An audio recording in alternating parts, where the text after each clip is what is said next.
Welcome to જય માનપણા kitchen. હું લાબી આહિર આપશોને મારા જય દ્વારકાધીશ. તો આજે હું તમારી સાથે શેર કરીશ સુરતના ફેમસ એવા કુંભણ ગામના કુંભણિયા ભજીયા.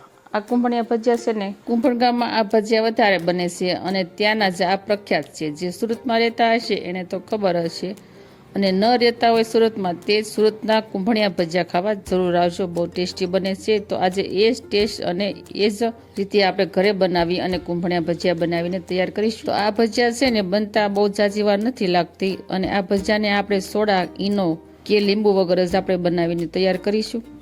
તો તેના માટે અહીંયા અમે લઈ લીધો છે 1 વાટકી જેટલો શેણાનો લોટ સાળીને, અને ત્યારબાદ 1 વાટકી છે મેથી આ રીતે મેં કટ કરી નાખી છે નાની નાની, અને વોશ કરી, અને ત્યારબાદ આપણે તેને એડ કરી છે. અને 1 વાટકી છે લીલા ધાણા અને મેથીનું પ્રમાણ અને લસણનું પ્રમાણ વધારે રાખવાનું. 1 વાટકી જેટલું છે લીલું લસણ, અને 1 ચમચી લઈ લઈશું સૂકા લસણની પેસ્ટ. તેને મેં પણ સોપર મશીનમાં સોપ કરી નાખી હતી.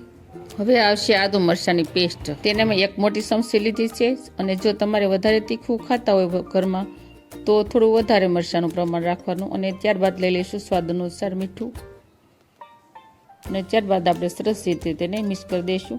તો મેં આગળ કીધું એમ કે આમાં આપણે ઈનો, લીંબુ કે સોડા ખરા આપણે કંઈ જ નથી લેવાનું. તેનાથી છે ને કુંભણિયું ક્રિસ્પી નહીં રહે, તેનાથી નરમ પડી જશે.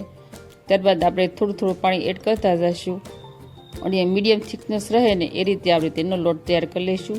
તો કુંભણિયા ભજીયા બનાવતી વખતે આપણે ખાસ ધ્યાન એ રાખવાનું કે જે ભજીયાનું બેટર છે તે વધારે પડતું ઢીલું ન રહેવું જોઈએ, મીડિયમ થિકનેસ રહે ને તે જો આપણે મેં લોટ તમને બતાવું છું આ રીતે જ તેની થિકનેસ રહેવી જોઈએ.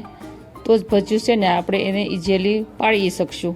નકર શું થશે કે આપણે મેથી જેવા ગોટા બનાવીને તૈયાર થશે, એના કુંભણિયાનો શેપ નહીં આવે. તો કુંભણિયાનું ભજીયાનું બેટર છે તે આપણે તેને રેસ્ટ નથી આપવાનું, એને આપણે ફેટી અને તરત જ તેલમાં ફ્રાય કરવા માટે રાખી દઈશું. તો અહીંયા આપણું તેલ પણ સરસ રીતે આવી ગયું છે. હવે આપણે ભજીયાને ફ્રાય કરી લઈશું, અને ભજીયાને આપણે કેવી રીતે એડ કરવાના જુઓ, તમને વિડીયોમાં બતાવું છું. આ રીતે આપણે છૂટા વેરવાના, આપણે ભજીયાના શેપથી નથી પાડવાના. જો આવી રીતે છૂટા રહેવા જોઈએ, તો જ કુંભળિયાનો શેપ સરસ આવશે. તો ફ્રેન્ડ, તમને આ વિડીયોની રેસીપી કેવી લાગી તે મને કમેન્ટ કરી અને જરૂર કહેજો. અને મારી ચેનલ પર નવા હો અને હજી સુધી સબસ્ક્રાઈબ ન કરીએ તો પ્લીઝ જય માનપણા કિચનને સબસ્ક્રાઈબ કરી દેજો. વિડીયોને એક લાઈક જરૂર કરજો, અને બાજુમાં રહેલી ઘંટડીને દબાવી દેજો, જેથી મારા નવા વિડીયોની નોટિફિકેશન આપ સુધી પહેલાં પહોંચે. હવે આ કુંભણિયા ભજીયાને આપણે છે ને ફ્રાય કરવામાં બિલકુલ ઉતાવળ નથી કરવાની, અને આપણે ગોલ્ડન બ્રાઉન રંગના થાય ને ત્યાં સુધી આપણે તેને ફ્રાય કરવાના છે. તો જ ભજીયા ક્રિસ્પી લાગશે અને ખાવાની ખૂબ મજા આવશે. ને જો આ ભજીયા શિયાળાની ઠંડીમાં અને ચોમાસામાં જો આવી રીતના ગરમા ગરમ ભજીયા કે કુંભણિયા કે ગોટા ખાવાનું મળી જાય એટલે ખાવાનો બાકી ટેસ્ટ પડી જાય. તો અહીંયા આપણા સરસ મજાના ગોલ્ડન બ્રાઉન રંગના ભજીયા બનીને થઈ જશે તૈયાર. તો હવે આપણે તેને તવીમાંથી જારા વડે બહાર કાઢી લઈશું. તો જુઓ, બન્યા છે ને એકદમ જ સરસ, જોતા જ ખાવાનું મન થઈ જાય તેવા ભજીયા. તો આવી જ રીતે આપણે બાકીના ભજીયાને પણ ફ્રાય કરી લઈશું. તો ફ્રેન્ડ, આ વાત તમે જરૂર ફોલો કરજો, અને આવી રીતે એકવાર તમે ભજીયા જરૂર બનાવજો. કુંભણિયા બહુ સરસ બની અને તૈયાર થાય છે. અને જો ઘરે આપણે ઓછા ખર્ચમાં અને બધી ચોખ્ખી વસ્તુમાંથી બનાવીએ એટલે બહારનું ખાવાનું ટળે, અને બીજું કે આપણે બીમાર પણ ન પડીએ તેનું ખાસ આપણે ધ્યાન રાખવાનું. અને બાળકોને પણ આ રીતે આપણે ઘરે જ બનાવીને આપીએ તો તેનાથી બાળક પણ બીમાર ન પડે.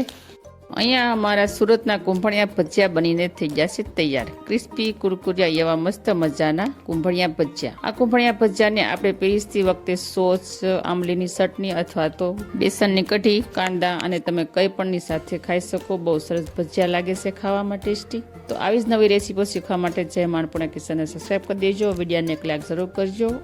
તો આવજો, ફરી મળીશું આવી જ નવી રેસીપીઓ સાથે. ત્યાં સુધી થેન્ક યુ. જય દ્વારકાધીશ, જય સિયારામ, ધન્યવાદ.